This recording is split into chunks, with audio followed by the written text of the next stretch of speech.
rage, the national epidemic. But there's never been a case as shocking as this. A car came up really fast behind us. He swerves around us and I honked the horn. That Las Vegas mother of four supposedly followed home, gunned down. I was screaming and crying, saying Mom's been shot, Mom's been shot. All because of road rage. The mother targeted. The hunt for her attacker is on. Her family destroyed by grief. That's my wife. But was the first story in the headlines The apparent incident of road rage. the whole story? Wait, what happened? So much of this story has changed. A lot more complicated than the first reports of road rage. Tonight, 2020 returns to where it all began and ended. Did you think there was going to be a shootout? No, until they started shooting. We're putting all the pieces together. Cameras off! An entire family, witnesses, telling what you've never heard before. Did you and your mom go out looking for trouble? The victim, painted as a villain. People start to wonder, should I be feeling bad for her? You all happy? You made my wife look like an animal. There's the animal. Are you happy? The suspect, no stranger. He's their neighbor. This is crazy. It is. And one of his best friends who cracked the case, talking only to 2020. This tears me up to speak about. Because after tonight, whatever happened in Vegas doesn't stay in Vegas. If this were a movie, it would almost be too unrealistic. We're all like, well, what is the actual story here? A dangerous intersection. Good evening, I'm David Muir. And I'm Elizabeth Vargas. A honk of a horn is all it took to turn a Las Vegas night into a national nightmare. And right here, we're putting you in the driver's seat for that story that dominated headlines. In fact, for the first time, the people who were right there are now reliving it for 2020. But as we come up on the one-year anniversary now, a mother shot just before Valentine's Day, the question remains, was road rage really the cause? Here's Deborah Roberts. It's a cool Thursday night in America's favorite adult playground, Las Vegas, and the Strip is already jumping. But across town, near another playground, in a part of Vegas where people actually live, a local mom is about to set tonight's mystery in gear. She pulls in and she smiles and she's like, I don't need you crashing the car. 44-year-old Tammy Myers is giving her 15-year-old daughter, Crystal, her first driving lesson. At 10 o'clock at night? Why would you go for a driving lesson at night? I wanted to go at night because, I mean, there's no cars around that you can possibly hit. And why'd you pick that area? It's close to home. So Tammy steers her 1993 Buick from the family home on Mount Shasta Circle to this empty parking lot at a nearby junior high school. A parking lot that's just wide open. Tammy and husband Bob have raised 4 kids in this neighborhood, teaching them all to drive right here. So you didn't think anything about the fact that they were going driving late at night? You know, we live in Las Vegas. We're a 24-hour town. That night, Bob is 300 miles away on business in Kernville, California, a traveling vendor selling hats and T-shirts at local fairs and sporting events. Son Robert Jr. is with him, the others back in Vegas, the eldest Brandon at home. And everything was good. Everybody was happy. Here's how Crystal says it all played out. Back in that parking lot, she takes the wheel, delicately maneuvering the car, delighting in every turn. I was just like, okay, I'm getting the hang of this. Then the lesson moves from the parking lot to the neighborhood's main streets. We finally stopped and she pulled over and we switched seats. Tammy now takes the wheel. Crystal says her mom is teaching her how to change lanes. She's going at a snail's pace when suddenly an impatient driver appears in the rear view. It was a silver car. I just noticed that he was riding our bumper. And then he swerves around us and I honked the horn. That honk of the horn, something we've all done, would change everything. So then you pull up here. She turns right and right about here. When Crystal says that silver car suddenly sideswipes them. And we had to stop really hard. Who is this guy? Do you know? No, I didn't recognize him. Were you scared? Yeah, I was. I was really scared. And he gets out the car. It's okay. Take your time. And he says, I'm going to kill you and your daughter. He says, I'm going to kill you and your daughter? Yeah. In a panic, Crystal says they flee the scene. But what happens next is a puzzle we piece together tonight. Everyone agrees that sometime after 11 o'clock, 2 cars barrel down Mount Shasta Circle to the end of the cul-de-sac. where the Myers live. That old Buick driven by Tammy and a 4-door silver sedan driven by a mystery man in hot pursuit with a gun. You heard the shots? Yeah, I was looking and I heard the shots. Did you know she had been hit? Yeah, I was screaming. He said, "Mom's been shot, Mom's been shot." Brandon, her eldest son, remembers running to his mother's side as that silver sedan flees the scene. I was just screaming at her, "Mom, please stay here, stay here." And Brandon was telling her to stay awake because she was closing her eyes. She's hit in the head. A frantic Brandon dials 911, and at 11:34, Tammy's rushed to a nearby hospital. At the scene of the shooting, leads and evidence are scarce. Did you have any idea who had shot your mom? No, I was completely in the blank. All I saw was the gunfire. Back in California, Bob Myers gets fragments of the story over the phone from a distraught Crystal. And she said, "Dad, I saw it. There was blood everywhere, all over Mom's head and face." He drops everything and begins driving home. And what's happening in your chest at this moment? I'm like, "What's going on here?" How fast are you driving? 100 miles an hour. Every thought saturated with concern for his wife of 25 years, the family matriarch who'd earned the name Mama Bear. Didn't have a mean bone in her body.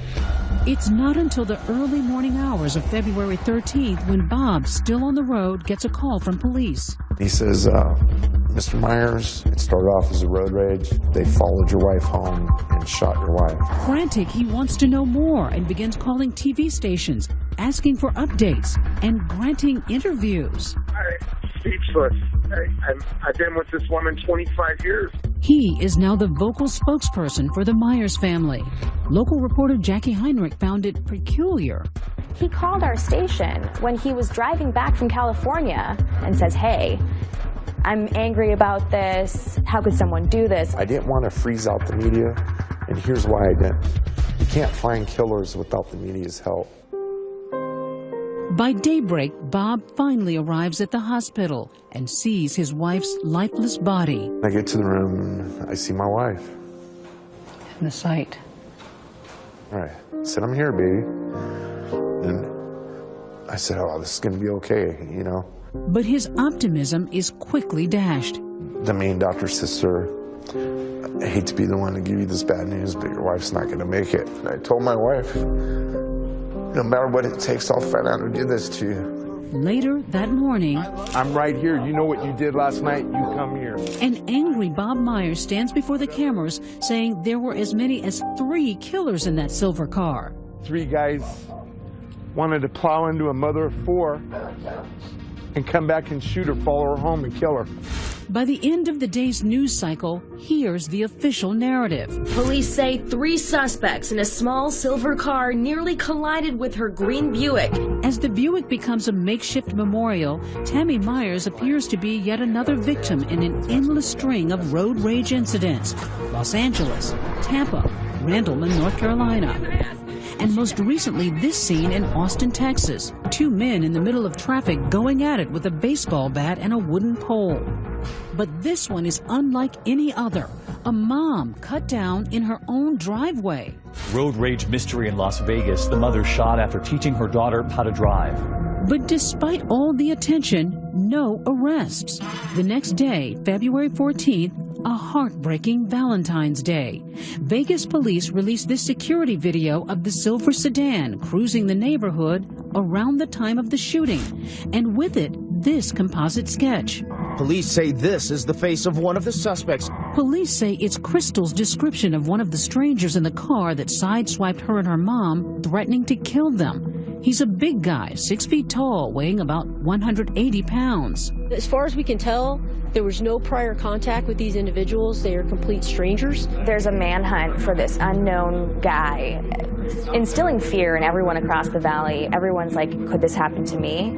Neighbors are too afraid to show their faces with that suspect still out there. That night, an agonizing moment for Bob Myers.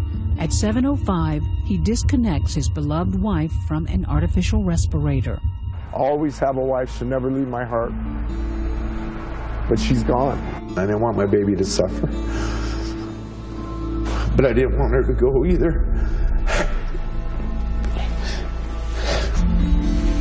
you know, to have to say it's okay to turn off the switch to let your wife go. So you had to do it.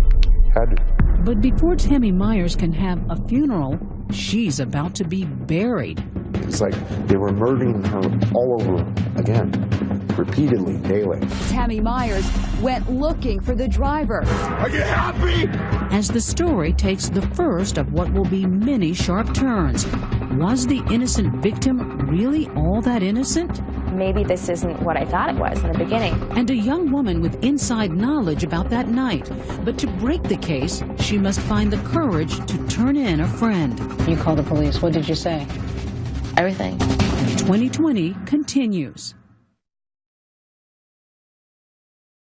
2020 continues with a dangerous intersection.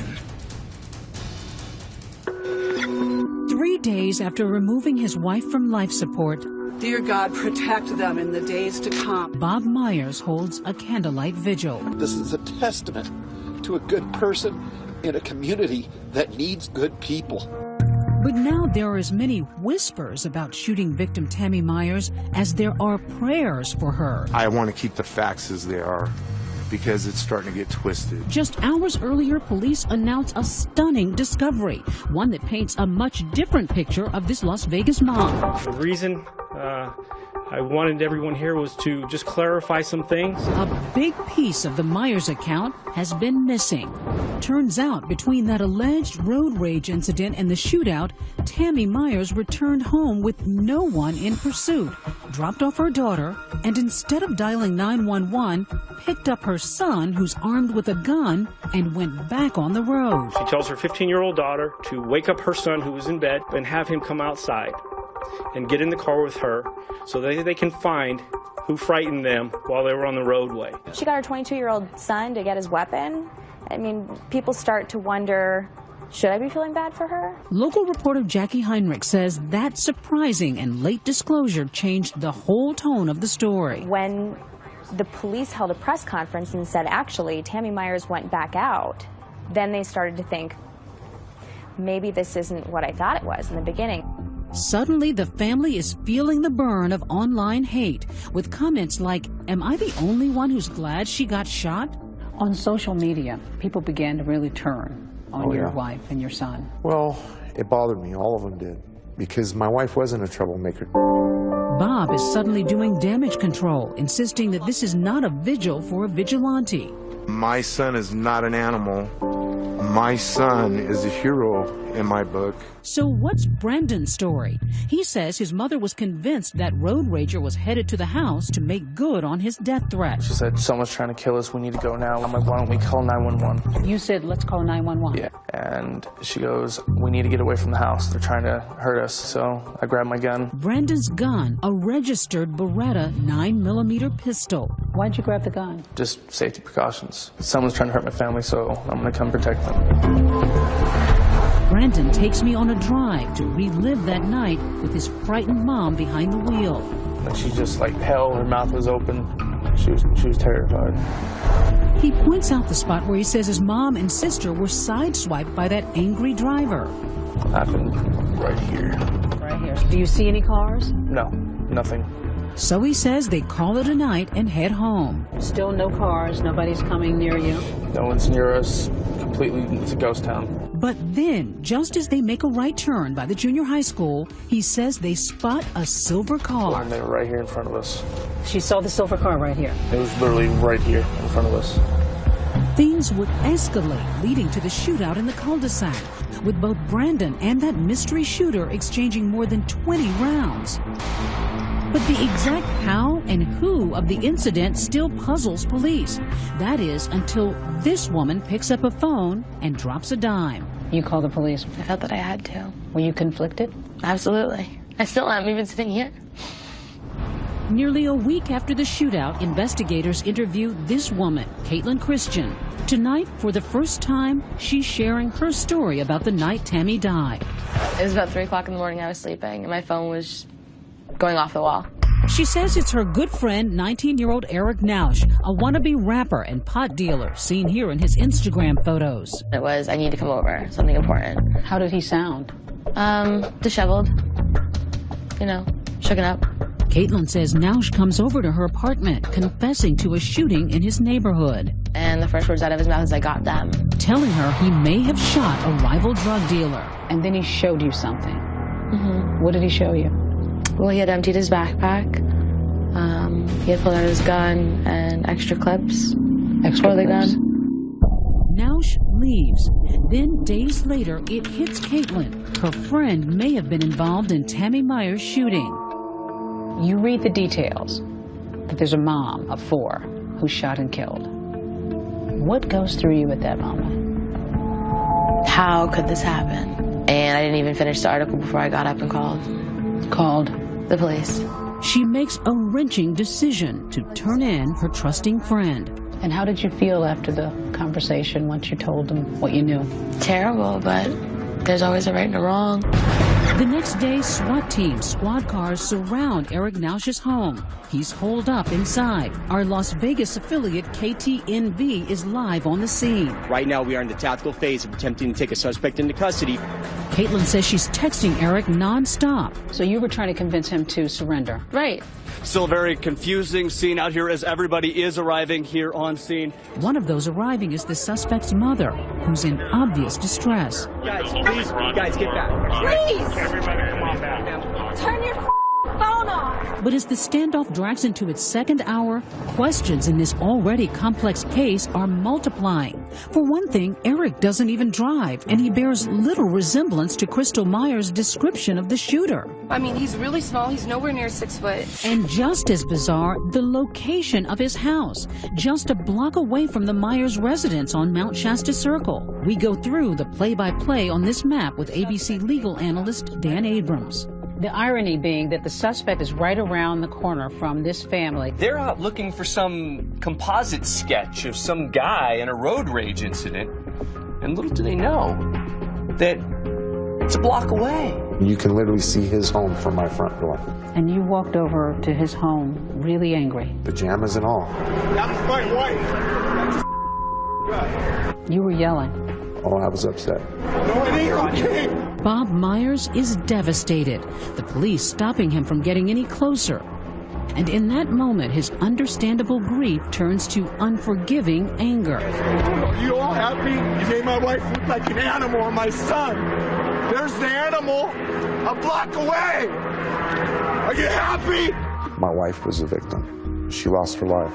And it was like they were murdering her all over again, repeatedly, daily.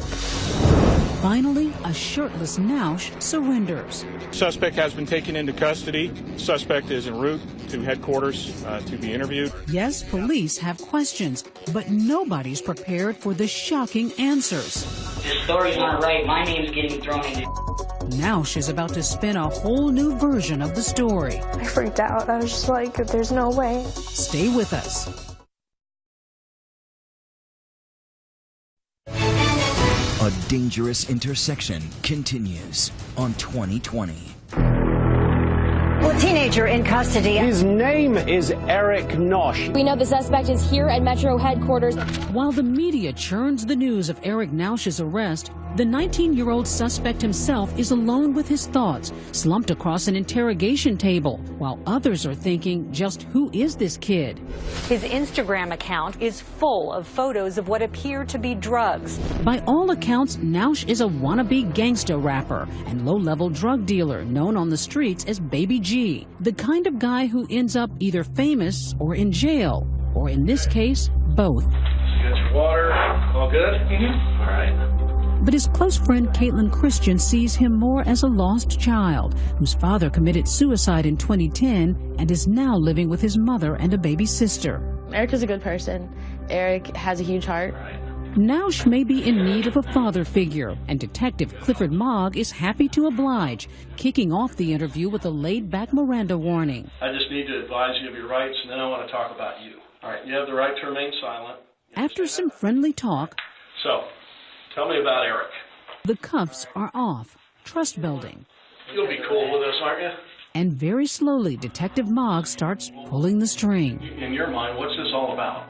Tell me. Well, you guys think that I did something. Nausch says he's no killer, just a pothead who likes to light up at Anson Park.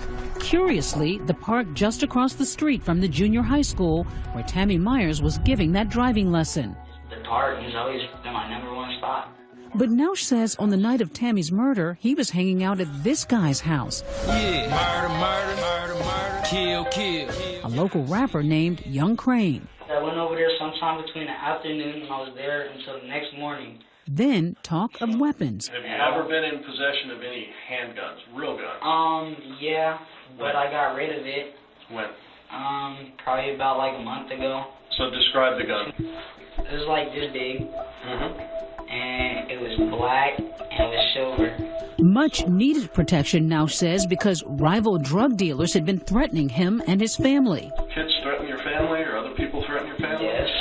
An hour later, detectives finally reveal their hand, letting Nausch know they've already blown up his alibi because his best friend Caitlin has told them everything. Katie really likes you. She said you were like a little brother to her. Where he'd been, what he'd done, and the gun he did it with.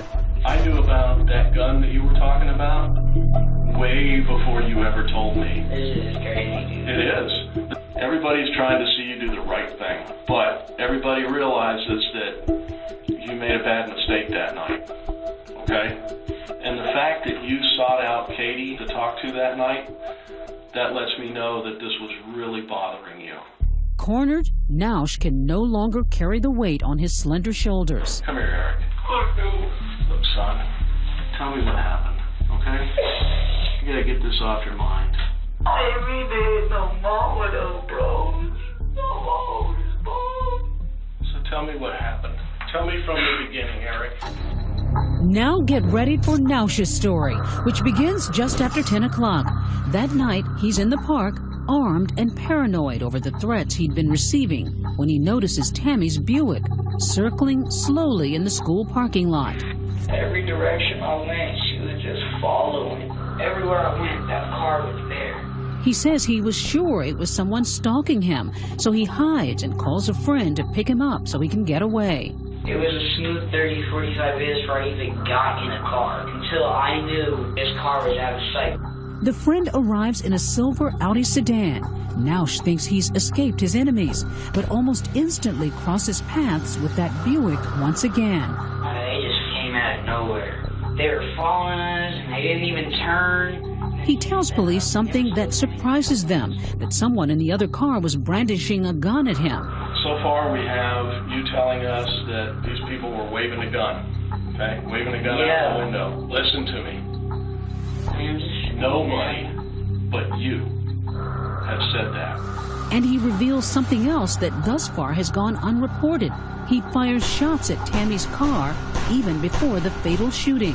And I just cocked it back and I started shooting them. He says the cars separate and he starts heading home. But as he turns onto his street, suddenly they are once again face to face. And Nausch, now panicking, follows that car into the cul-de-sac. I really thought these were the guys that had been threatening me this whole time. When you pulled into the cul-de-sac, what did you see? First thing I seen them running up to the door. That's all I kept thinking is they going to grab more straps. And I didn't let every bullet I had in there. I got scared. After unloading his gun, Nausch flees the scene, thinking he'd protected his family. It's only days later, Caitlin says, they both realize he may have just destroyed one. What was his reaction when he realized that it was Tammy? Nauseating remorse. Like he could not understand how it happened. How did it go from I was terrified and these are some punk kids looking for me to the life of a mother? He saves his biggest surprise for last, telling police Myers is not only one of his neighbors, he knows her, has eaten dinner at her table. So you know the family? I know the whole family, man. Is there anything you want me to tell the family? Like my intentions were to take someone who was gonna harm my family up. Not my homie's mom. Not Tammy. The stunning relationship is confirmed for the first time when Bob Myers later addresses the press. We knew how bad he was, but we didn't know he was this bad. Myers claiming his wife had mentored the troubled youth. My wife spent countless hours at that park consoling of this boy. She was really good to him. She fed him, she gave him money, she told him to pull his pants up. Some saw it as odd that you didn't disclose that you knew him to the media at one point, and then later on you did. Because I didn't know. I never knew Naush's last name. I knew him as Eric. I didn't know until I saw his picture on television. Detectives leave their suspect alone in that room, this time to call his mother and let her know he won't be coming home. Mom, I love you. I love you. Okay, I've already told them everything. The only reason I confessed, Mom, was because they knew everything. But the case is far from closed. Naush won't give up the driver of the silver sedan and claims no knowledge of any prior road rage incident. The so-called confession has some problems with it. And was there a darker side to the relationship between Tammy and her killer? Mrs. Myers used to come to the park and try to purchase things off of him. Stay with us. 2020 continues with a dangerous intersection.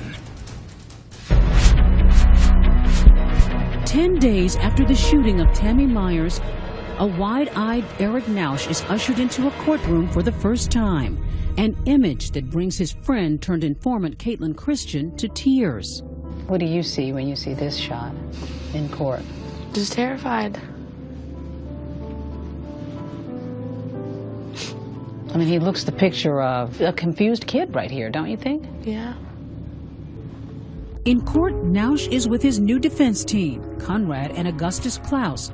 They're known around town for their assertive advertising, and now for an assertive defense. We are conducting our own investigations, and some of those already appear to be bearing fruit. The Klauses want that interrogation tape tossed out, And I just cocked it back and I started shooting them. saying their client had smoked pot right before surrendering to police and was impaired while making those statements. The fact that our client was high and the police knew it compromises the result. But they're not just betting on a technicality. They claim the killing of Tammy Myers was justified. The facts seem to point to self-defense in this situation. Do you think Eric should go to prison as a murderer? No. I don't think Eric needs to go away forever. Because, she says, for months, Eric was facing a barrage of anonymous death threats from what he suspected were rival drug dealers. The situation's serious enough for him to get that .45 caliber pistol. What kind of threats? He said they would come through text messages, phone calls, Facebook messages. He didn't know who they were, but that they were going to skin him, skin his baby sister alive, take care of his mom as well. You saw the actual text messages? Absolutely. And as Naush says repeatedly in his interrogation video, he thought they'd come for him the night of February 12th. In his mind, it's they threatened me, this was them coming at me, this was me protecting myself. And she believes Naush's claim that he saw someone pointing a gun at him from Tammy's car, prompting him to begin shooting. But there's no doubt in your mind that he felt that somebody waved a gun at him, that he saw that. Absolutely. There's no doubt in my mind that he felt absolutely threatened, that it was me or it was them. But Brandon Myers insists he never revealed his gun. Did you wave your gun? No, not at all. Given the Myers family's previous omissions, local reporter Jackie Heinrich has trouble believing them. Her suspicions turbocharged by rumors among people who knew Naush, like Anthony Lee, and what they claim was the true nature of the relationship between Tammy and Naush. Mentor and mentee, or something more sinister. Mrs. Myers used to come to the park and try to purchase things off of him. Find out that it has more to do with drugs than mentorship. Heinrich points out that investigators found the painkiller oxycodone in Tammy's purse. We don't know if that is related to their relationship or if that's separate, if that's totally on the up and up. Naush never mentioned anything of the sort in his interrogation, but the accusations lead to headlines like this, suggesting the shootout wasn't about aggressive driving at all, but about dirty drug dealing. The one thing that we can positively say at this point is that this case was not about road rage. But according to Bob Myers, it was all just the defense trying to muddy the waters, one of many off-the-wall theories his family has had to knock down. It's just one thing after the other. It's like my daughter was pregnant by him and they were in a relationship. or my wife was in a relationship with him, or it was a drug deal gone bad. Did anybody in your family ever buy drugs from him? Definitely not. Some questioned the fact that your wife had oxycodone in her purse. Yeah. She had a prescription for it. She had a prescription for 3 years for it. How do you plead to count 1, murder with use of a deadly weapon? Not guilty. On March 12th, Nausch pleads not guilty to murder charges as police are closing in on another piece of the puzzle. Who was driving the car when Tammy Myers was shot? Nausch won't say, but cell phone records lead police to his 27-year-old buddy, Derek Andrews, owner of a silver Audi, which sure looks a lot like the car in the security video. Andrews and Nausch are soon seated side by side once more, not in the Audi, but in a courtroom with matching jumpsuits. This was an act of unprovoked use of force on behalf of Mr. Nausch, with Mr. Andrews being the driver and complicit in this act. Andrews denies any involvement, pleading not guilty. Could he be that mysterious man seen here in the sketch? The first alleged road rage incident that started it all? The prosecution thinks they finally have it all figured out.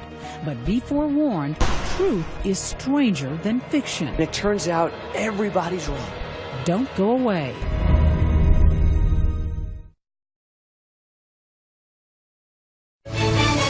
A Dangerous Intersection continues on 2020. With arrests made, suspects in custody, and charges brought, finally, the prosecution story. The version jurors will hear next month at trial. DA Stephen Wolfson thinks he can finally explain what happened the night Tammy Myers was killed.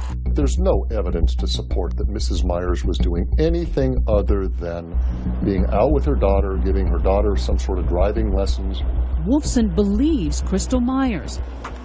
Yet what happened next is a series of bizarre, tragic coincidences, the odds of which, even by Vegas standards, are incalculable. 10:10 p.m. Tammy's offering that driving lesson to her daughter in the school parking lot.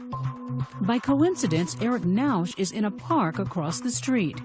He's carrying a .45 caliber handgun and the weight of the world on his shoulders after death threats from some rivals. Nausch notices the Myers vehicle and its slow-moving maneuvers and apparently misconstrues that as a threat. He thinks the driver is stalking him. And nobody seems to dispute that it all started right here in this junior high school parking lot. Just out for some driving lessons. 10:50 p.m. After the driving lesson, Tammy Myers gets back behind the wheel and begins heading home. 10:56, she sees a silver sedan speed up behind her and pass aggressively. Her impulsive teen daughter makes a fateful decision. Crystal reaches over and slams on the horn. If that horn hadn't been honked, none of this probably would have happened. It's full-on road rage as the silver car pulls in front of the Myers. Crystal says the driver hops out, walks toward her mom's car, and says, "I'm gonna kill you and come back for your daughter." We'd be very interested to find out who was in that other car, because we don't believe it was Mr. Nausch. Back at the park, Nausch is being picked up by friend Derek Andrews, coincidentally driving a different silver sedan. Meantime, Tammy Myers makes it back home, and instead of dialing 911, drops off her daughter and picks up 22-year-old son Brandon, who grabs his pistol. He happens to be a registered handgun owner. It was a mistake on her part, in my opinion, but it is what it is. The search begins as mom and son take off looking for the road rager. Moments later, they locate him, or so they think. We pulled up, put him there right here in front of us. She saw the silver car right here. It was literally right here in front of us. What does she say when you see the car? Brandon, that's them. Those are the ones that threatened to kill me and your sister. A chance encounter and what would be a fatal case of mistaken identity, as Tammy has the right color but the wrong car, one occupied by Nausch and Andrews. It's right here that she thinks she's found the car. And it's at that same moment that Nausch thinks he's being followed by this green car. So now you have both of them mistakenly paranoid about the other. When Nausch spots the stalking green Buick, the same exact one he spotted in the parking lot, he surmises that he's the one about to be attacked. Moments later, shots fired. The first, but not the last time bullets will fly that night. At that point, the evidence says that Mr. Nausch raised his weapon in a threatening manner. This is a loud .45 caliber gun, makes a lot of noise, very intimidating. She goes, "Brandon, what was that?" I said, "Mom, we're getting shot at." At that point, she's shaking. He says he fired some shots there, but he didn't hit anybody. This should have been the end of it, which is Nausch has now gotten to threaten the drug dealers who he thinks are behind him. He's fired his weapon. They've learned their lesson. Both cars speed off, Myers and Nausch each heading home, taking parallel streets. But remember, they live only a block apart, and in the final, cruelest twist of fate, find themselves headed for disaster as they turn toward their houses, winding up on the same street. The Myers pull into the cul-de-sac. Derek Andrews follows them in. And that's when Brandon got out of the car, Mrs. Myers got out of the car. The minute he follows them into that cul-de-sac, he's now become a threat. What did you think was about to happen at that point? Did you think there was going to be a shootout? No, until they started shooting. And everything was like slow motion, like very slow pace. It was weird. Nausch empties his .45 and reloads. The evidence will show Mr. Nausch, in an unprovoked way, for stupid reasons, chose to drive down in a neighborhood that he was familiar with. And he saw two people and opened fire. When the shooting stops, the sedan backs away, and Brandon Myers sees his mother on the ground. She was laying and bleeding. So just seconds more and you would have both made it into the house. Yeah. There's no evidence to suggest that Brandon or Mrs. Myers did anything to legally provoke and give Mr. Nausch the legal right to use deadly force. If the prosecutors are right, that he fires the first shot, that's murder. Stay with us.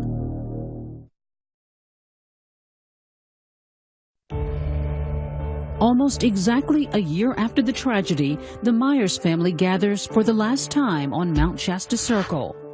They're packing, moving out of the neighborhood and away from the specter of Tammy, shot dead in front of their house, in front of their eyes. I catch myself all the time calling her. I'll sit in my chair out in the living room and I'll go, "Hey, babe." Nothing comes back. The quiet cul-de-sac, once a safe and secure street for the boys' football fun, will now be remembered for the woman it could not protect. I hate looking at this. I just stare at the ground right there. I know that she was right there. The family has had a book written telling their side of the story as they await the trial of Eric Nausch. Bob will wait until after that to lay his wife's ashes to rest. You haven't buried your wife? Oh, no. Why not? Because everything that was said about my wife. When I put my wife in the ground, I want all the truth out. And I think the only way we're going to get that out is from a trial. Mrs. Myers, as I understand it, was a nice lady who was willing to try and help a troubled kid. That's what the evidence will show and nothing more. They're all over here driving around like clowns. Just this week, another incident in Las Vegas between the driver of this truck and a motorcyclist. But Brandon Myers didn't need to see that to give peace a chance. In the wake of his mother's death, he surrendered his 9mm pistol he took with him that fateful night. The cops have it. I mean, I told them I don't want it back. They can keep it. For Crystal, the youngest Myers child, life has been difficult. The loss, the scorn, the guilt. You saw everything. Yeah. I asked myself, what if we didn't go? Or what if I didn't want to go? Or what if I never honked the horn? It probably would have been different.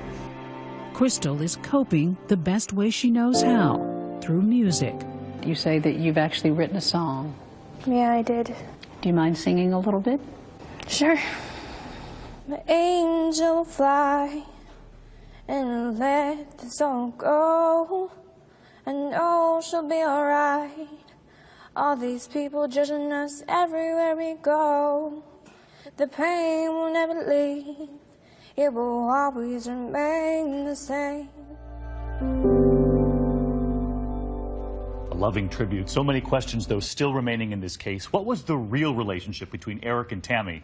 And who was the original road rage driver? Likely those questions will be answered in the trial scheduled to start next month.